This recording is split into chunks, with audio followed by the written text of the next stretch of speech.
Tonight's Eye on Chicago now. A doctor with a resume spanning decades. Congress recently recognized her as the physician who has served the longest at one hospital and one of the nation's longest serving female physicians. She's a fifth-generation doctor, and tonight she's celebrating her 87th birthday. We spoke with her and some of the many people who say she's a legend. Hi, Mary. Hi, Dr. How you doing? I'm doing good. How are you? Yeah. Doc, as her patients affectionately call her, is oncologist Lily Hussein, and she's been at it a while, just completing her 55th year at Stroger Hospital in Chicago. What is it about it that makes you continue to work at your age? What do you mean at my age? You are insulting me now. Point taken. At 87 years young, Doc is still going strong. What is it that makes you continue to do this? I enjoy it. I like it. I enjoy my work. She's the biggest asset you could have. In a field like oncology, where a lot of your patients don't make it, being able to get up every day and bring a positive light, to be able to keep doing it is incredible.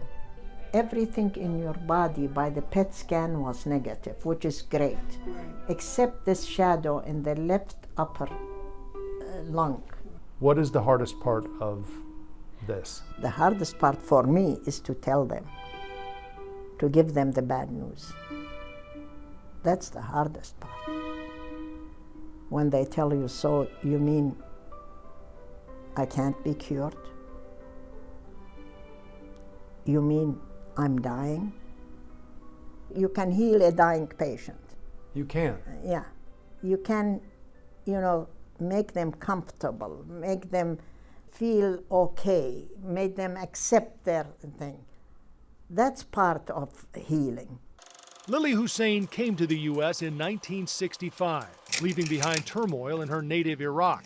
She started here in 1972, back when it was called Cook County Hospital. And when I came here, I fell in love with the place. They were a type of patient that you felt you were doing something for them. You were helping somebody. I'm wondering, what is it when you look back at all you've accomplished that you're the most proud of? My children. My children.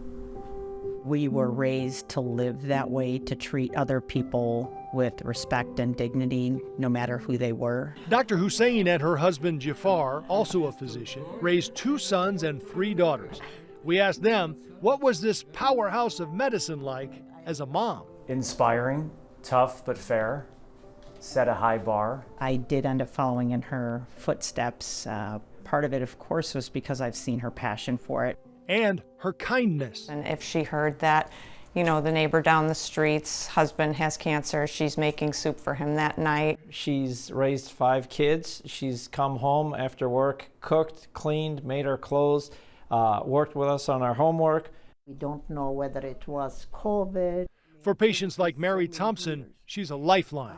And I hope she never retires because she's just a sweetheart. And I don't think I'll ever find another doctor as passionate about her work as Dr. Hussein. She's my heart. How do you deal with the emotional connection you must establish with a lot of your patients? You put yourself in their place. You think if I am, and I always tell them, if I was in your place, I would do this. If I have somebody in my family I would do that. And Dr. Hussein is definitely one of those old school physicians. You don't consider yourself a legend around here because a lot of other people do. No, I'm not a legend. That's funny. Legends, you think of the legends of Greek legends or... How would you describe yourself? A doctor. I'm just a doctor.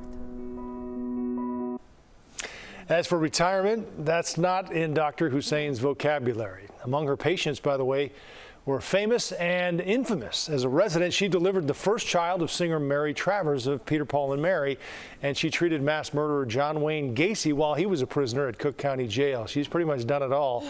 And again, we mentioned it earlier, it's her birthday today, so we wish her a happy 87th. What an absolute treasure and joy to talk with her. I was so moved by so much of our conversation about life, the inevitability of death, which is something she faces almost every day with her patients. And her patients are so thankful to have her. She gives her cell number to all of her patients. Oh, I love that. Incredible. Erica, when I came back from that interview, I was telling you about it and playing you clips of it, and I was just so blown away by her. What a treasure. And to see this all come together and hear her whole story with her family is really incredible. And she seems like she has the perfect balance of strength and this compassion. Oh, yeah. That just makes And she's not done yet. No.